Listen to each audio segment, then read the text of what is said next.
ada sama ya, spekulumnya kita butuh 2. Kita kalau untuk spekulum juga kita harus melihat kan spekulum itu ada berbagai ukuran ya Bu ya. Kalau misalkan ternyata rahim ibu terasa kelihatan besar, kita gunakan spekulum yang agak lebih besar karena kan tipenya banyak ya Bu ya. Kalau ini hampir sama nih. Oke, dalam penggunaan IUD itu ada 2 kita makainya. Pertama kita periksa spekulum untuk melihat ada nggak sih dia cairan yang abnormal atau mengarah ke arah kanker serviks atau ke arah tumor. Nah kita lihat kan kita bisa melihat perbedaan yang normal sama yang tidak normal. Kalau ada yang nggak normal berarti kita harus cek pakai tes SIFA atau bisa kita anjurkan untuk pap-smear. Sama. Nah kita cuci tangan. Nah ibunya sebelum kita masang IUD ini kita pastikan ibunya sudah mengosongkan kandung kemihnya dulu. Setelah kosongkan kandung kemih, kita cuci tangan 6 langkah, terus kita raba di bagian palpasi bagian perutnya, di suprapubiknya. Jadi di daerah pusat ke bawah kita pegang palpasi perut ibunya. Ibunya ada rasa nyeri nggak? Ada kita ngeliat ngeraba ada tumor nggak? Nah ibunya nyeri nggak? Kalau ibunya ngerasa nyeri berarti kan kita wah ada indikasi nih, kita lihat lagi nih. Terus sudah baru kita melakukan persiapan alat dan bahan. Alat-alat yang kita siapin udah selesai semua, ada kom. Nah kita buka. Nah kalau ini kan biasanya kita pakai ini ya, bentar ya Bu ya. Oke, kalau IUD kan kita masang pakai kursi ya. Nah ibunya kelihatan ya Bu ya. Oke. Nah setelah itu baru kita cek inspekulum. Udah siapin alat dan bahannya, cuci tangan lagi pakai handphone. Oke. Pakai handphone tetap ya Bu ya, pakai PI nya harus jalan selama kita di pendidikan, PI nya tetap harus dilakukan. Oke.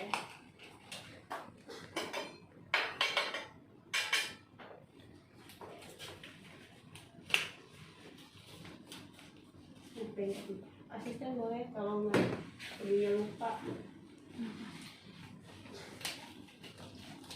Ya, boleh 3 kapas, boleh biasa kita melakukan sebelum kita masukkan inspekulum pasti kita akan melakukan pupah hygiene. Maaf ya Bu ya, sedikit saya lihat dulu ya Bu ya. Labia mayora kanan, labia mayora kiri, labia minora kanan, labia minora kiri, klitoris sampai anus. Oke. Setelah itu baru kita masukkan si spekulumnya. Masukin spekulumnya. Maaf ya Bu ya, sedikit sakit ya Bu ya. Tetap kita harus melakukan memberitahu ibunya. Jadi jangan anggap ini patung, sama kayak di OSC, ibu jangan anggap ini patung karena kan kita selama melakukan tindakan harus melakukan komunikasi ya Bu ya. Nah, maaf ya Bu ya, sakit. Oke, maju lagi. Oke.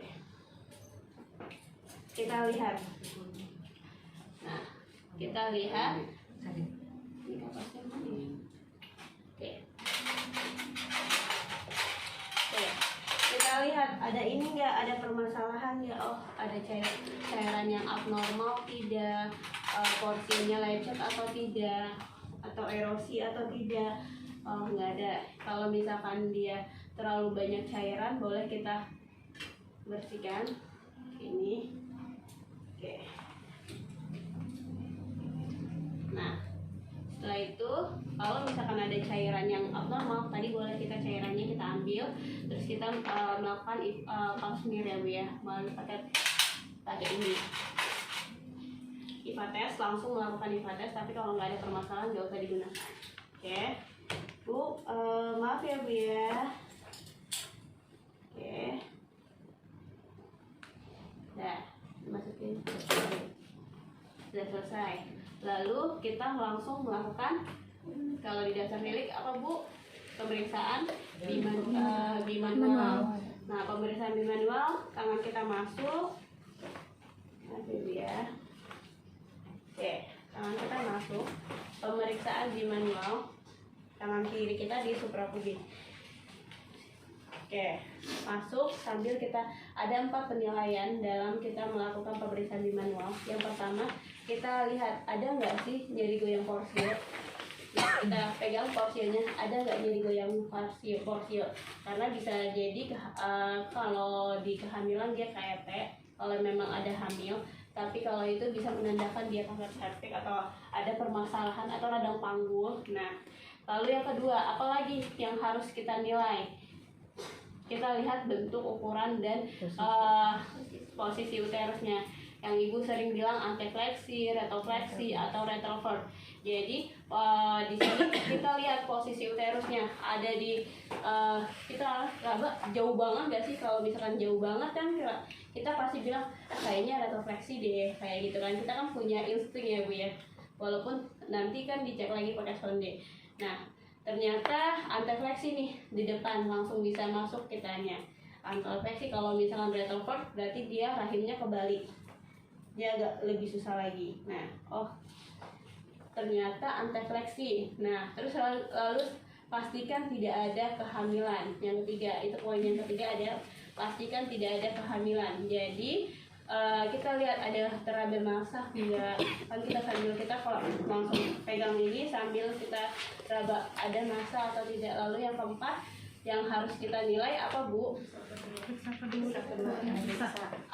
Periksa kedua agnesa atau kaping 12-nya. Jadi kedua agnesa itu jadi bagian-bagian yang menopang si rahimnya. Jadi seperti tuba Fallopi ataupun porsionnya kita raba sebelah kanan dan sebelah kiri. Ada nggak sih bengkak? Ada nggak sih masa?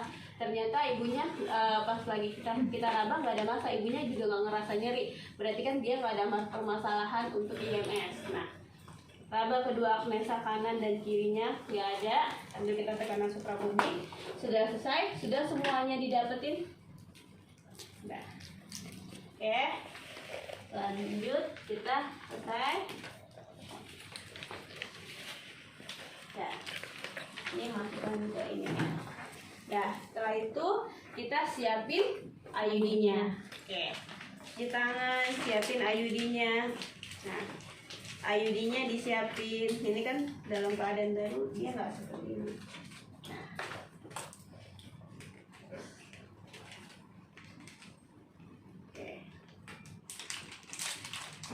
Oke, buka sepertiganya, taruh di tempat yang datar. Kalau dari itu sistematik aja sih Bu ya. Jadi kalau ibu kan udah tahu lah ya Bu. Jadi masukkan sambil kita pegang itunya.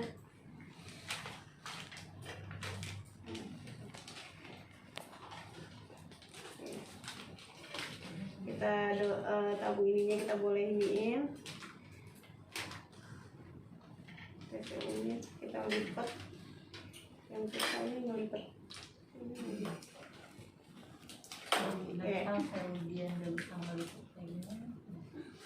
Kalau yang udah sering dipakai nih biasanya langsung kelipet nih. Nah. Oke, masukin. Oke, masukin ya Bu ya. Kita masukin. Nah. Udah.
Di sini Ini ada bimbingan saya nggak?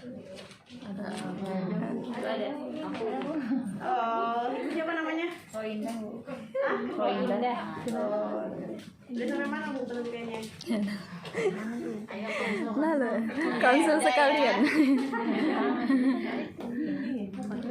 Nah, setelah itu baru kita masukin sabun insektannya. Ya.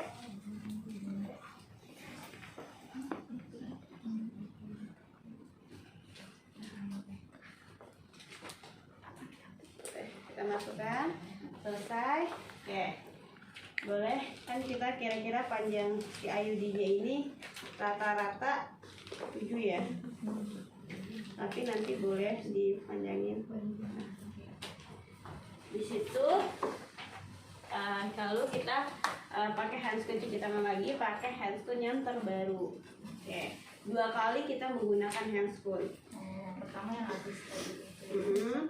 Direndam, terus kita pakai 2 kali handscoon. Oke. Nah. Boleh, tadi saya lupa ngomong asisten, boleh tolong masukkan betadinya ceritanya, boleh. Terus kita pakai jelly. Nah, buka spekulumnya, maaf ya bu ya, sakit. Buka. Kita mau Nah, terus habis itu kita channel volumenya. Channel volumenya ini di angka 11 sampai angka 1, 11, 12 ataupun angka 13. Boleh terserah ibunya. Senyaman ibunya. Saya jepit posisi.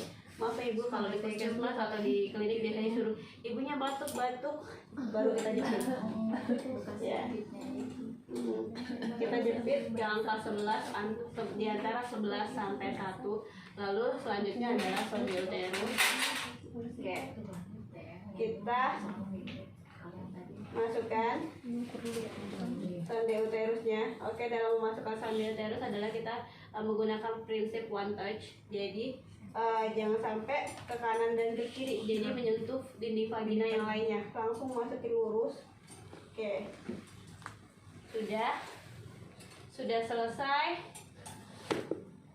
Ternyata ada 7 cm. Ya, rata-rata normalnya IUD 7 cm ya, normalnya panjang rahim. Bu ini nggak pakai center ya? Wah, pakai center bu, harus pakai center. Centernya ada nggak sih bu? Suara atau yang Lampu sorot itu wajib. Oh gitu. Ya, lampu sorot itu wajib karena kan kita dalam pemeriksaan vagina kan nggak mungkin kita bisa melihat langsung ya. Ternyata 7 cm. Nah ini kan ini udah ada ya bu ya. Jadi ibu nggak usah khawatir apa-apa. Ini kan udah ada nih 7 cm, berarti kira-kira oh itu harus dimundurin. Nah mundurinnya kalau ibu mencet birunya dimundurin itu agak susah. Jadi yang kita ini adalah ininya. Nah jadi kita tahan ininya, tarik tabung. Nah tabungnya sudah 7 cm. Nah setelah itu baru kita masukkan ke dalam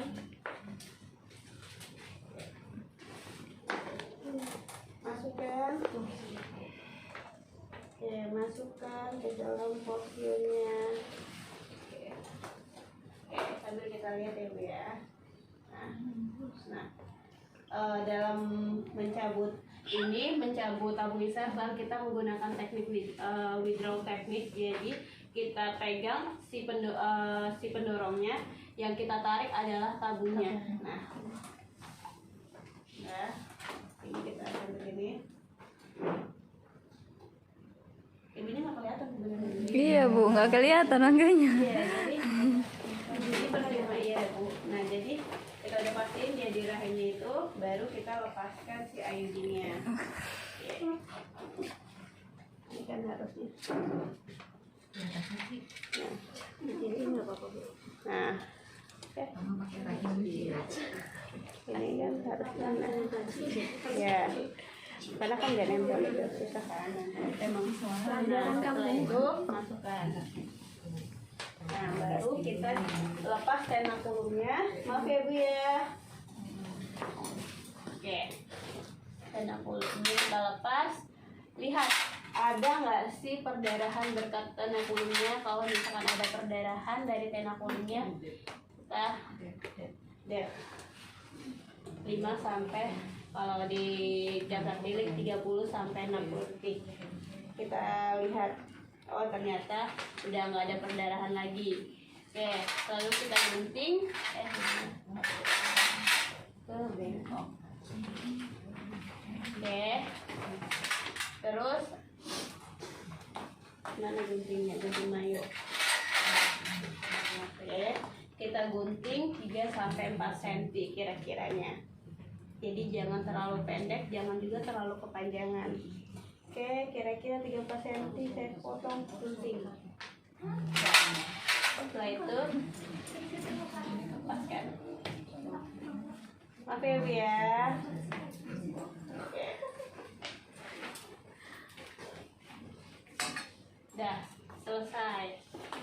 Setelah selesai kita rapikan alatnya, dekontaminasi alat, masukkan alat-alatnya di pelarutan klorin atau dia bisa semuanya ibu masukin. Masukkan kerendam ke dalam klorin. Yang bahan habis pakai dibuang pada sampah kuning, sampah medis. Nah, ini direndam, terus ini dimasukin ke sampah kuning, terus rendam ke larutan klorin, buka secara terbalik. Nah, cuci tangan 6 langkah. Oke, cuci tangan 6 langkah. Yang kita lakukan sekarang adalah kita konsultasi konsul sama ibunya, apa namanya, konseling. Oke, kita lakukan konseling. Oke, di daftar tilik itu ada 9, kalau nggak salah ada 9. Ada 9 yang harus kita kasih tahu konseling setelah pemasangan AKDR atau IUD. Yang pertama, ajarkan klien untuk memeriksa benangnya. Jadi kalau misalkan ibunya saat kencing, saat pipis, kalau teraba benangnya, ibu boleh ibunya masukkan lagi ke dalam, atau ibu kalau gak nyaman boleh ibunya langsung ke tenaga kesehatan yang terdekat. Lalu apalagi, beritahu klien efek sampingnya. Beritahu ini efek samping ini harus diberitahu, karena kalau nggak dikasih tahu dia akan kaget. Efek sampingnya apa? Biasanya efek samping yang akan terjadi adalah perdarahannya akan lebih banyak dari haid yang seperti biasanya sampai 6 minggu. Rata-rata pemasangan IUD itu dari setelah pemasangan sampai 6 minggu itu masih perdarahannya akan masih banyak. Terus nyeri haidnya juga semakin sakit. Jadi yang biasanya tadinya dia nggak nyeri, terus tiba-tiba nyeri, itu ibu harus kasih tahu. Jadi ibu nggak usah khawatir, itu adalah efek samping dari IUD. Bahkan bisa bisa hilang sampai 6 bulan. Jadi itu efek samping itu pasti akan ada. Kram di perut itu karena kan yang namanya alat yang dimasukkan ke dalam rahim pasti kan ada kayak kram, sakit, dia lebih sakit, itu nggak masalah. Ibunya nggak usah khawatir, nggak usah panik. Kalau misalkan ibunya sampai nggak bisa melakukan aktivitas, baru kita suruh ibunya ke tenaga kesehatan yang terdekat. Lalu nah kalau untuk IUD itu boleh kita ibunya setelah pemasangan, kalau ibunya ngerasa nyaman boleh langsung melakukan hubungan seksual di malam hari atau setelah melakukan pemasangan ini boleh, karena itu langsung efektivitasnya langsung kalau untuk IUD. Beda yang lainnya, mungkin kalau yang lainnya kalau untuk baru pertama kali pemakaian dia bisa nunggu sampai 7 hari dulu baru bisa melakukan hubungan seksual. Tapi kalau untuk IUD dia bisa langsung saat itu juga bekerja efektif untuk mencegah kehamilan. Lalu apalagi bila ingin membuka AKDR, jadi kan kita kasih tahu nih AKDR-nya kan 5 tahun, 8 tahun atau 10 tahun tergantung dari si merek IUD-nya ini. Kita dilihat dari tempat dari namanya atau lihat dari kertasnya. Oh ternyata ini 8 tahun. Jadi ibunya nggak harus menunggu hanya sampai 8 tahun. Boleh ibunya mau lepas 1 tahun atau 2 tahun Nah, nggak masalah kalau emang ibunya sudah menginginkan untuk memiliki anak lagi, nggak apa-apa dilepas IUD-nya. Jadi boleh sewaktu-waktu melepas, sewaktu-waktu bisa kembali ke dokter kalau mau lepas. Lalu kalau ada masalah atau ada kelainan ibunya ngerasa ganggu, yang tadi kalau nyeri haidnya semakin hebat, dia sampai tidak mengganggu aktivitas, itu boleh langsung ke klinik aja ibunya. Saranin untuk ke klinik terdekat biar dilakukan pemeriksaan lebih lanjut. Terus untuk anti nyerinya kita kasih Asmep atau Asamefenamat 3x1 dengan dosis 500 mg untuk Asamefenamatnya. Lakukan kontrol ulang 1 minggu lagi, dan ibunya nggak langsung kita suruh pulang. Jadi kita amati, observasi dulu selama 15 menit, takutnya akan terjadi perdarahan atau ada masalah lain. Yang paling aman adalah kita observasi dulu selama 15 menit. Dan kalau ibunya apalagi udah lengkapin atau medik. Jadi itu ya Bu ya, konseling yang harus Ibu kasih tahu selama. Yang penting adalah efek samping itu Ibu yang harus wajib dikasih tahu ya. Ini ada tanda bintang enggak? Oke, enggak ada bintang. Oke, ada yang mau ditanyakan sampai di sini Bu? Tadi yang dikatakan bahwa ibunya boleh dicabut sewaktu-waktu, sewaktu-waktu ya Bu ya. Iya, oke. Nah itu ada batas nggak Bu, misalnya minimal 2 tahun baru boleh dicabut, atau sesuai keinginan ibu? Takutnya dia baru 4 bulan 5 bulan udah keinginan untuk mencabut. Oke. Jadi kita lihat lagi ya Bu ya. Jadi sebenarnya kalau untuk IUD itu boleh sebenarnya dicabut kapanpun, mau dia 5 bulan, 6 bulan atau, tapi kan kita harus pikirkan juga kalau misalkan dilepas berarti harus ada KB yang lain supaya nanti ibunya tetap dia nggak, anaknya lahir tiba-tiba dia punya anak lagi. Kan kita harus, kalau ibunya udah nggak nyaman, kalau ibunya misalkan merasa terganggu, berarti kan itu bisa dicabut ya Bu ya. Mau dia keadaannya 6 bulan atau 5 bulan nggak apa-apa. Nah tapi ibunya harus mengganti kontrasepsi yang lainnya. Boleh pakai implan, boleh pakai suntik 3 bulan, suntik 3 bulan mungkin kalau yang masih 6 bulan pertama, atau suntik 1 bulan, atau bisa menggunakan pil kombinasi atau pil progestin aja. Itu kan kita boleh bilang ke ibunya. Jadi jangan sampai ibunya nggak pakai kontrasepsi apapun. Kalau mau lepas nggak masalah Bu. Nah tapi kalau misalkan biasanya kan masalahnya ini adalah di puskesmas ya, karena kan kita bekerja biasanya kalau di puskesmas itu kan udah naungan dari pemerintah. Jadi ada syarat-syaratnya. Jadi harus minimal 3 tahun kalau rata-rata tuh di puskesmas. Waktu itu kalau pas saya lagi magang tuh di sana 3 tahun minimalnya. Tapi kan itu kebijakan dari pemerintah kan, karena masa udah dipasang lepas lagi, pasang lepas lagi. Jadi mendingan biasanya dia kan kalau misalkan nggak bisa dilepas di puskesmas, dia akan lari ke bidan, BPF. Jadi nggak masalah Bu. Jadi yang penting ibu harus kalau misalkan ibunya mau minta lepas IUD, berarti harus pikirkan lagi kontrasepsi apa yang mau ibunya pakai. Karena jangan sampai dia bayinya belum 1 tahun, ibunya hamil kembali ya. Jadi dilihat lagi kondisi, kan kita nggak bisa kalau misalkan di dalam klinik, di dalam satu situasi lapangan itu biasanya macam-macam. Kita nggak bisa sesuai dengan keinginan kita, tapi kita harus cari tahu solusi yang tepat untuk ibunya, untuk kita, untuk kesehatan kedepannya juga kita harus lihat.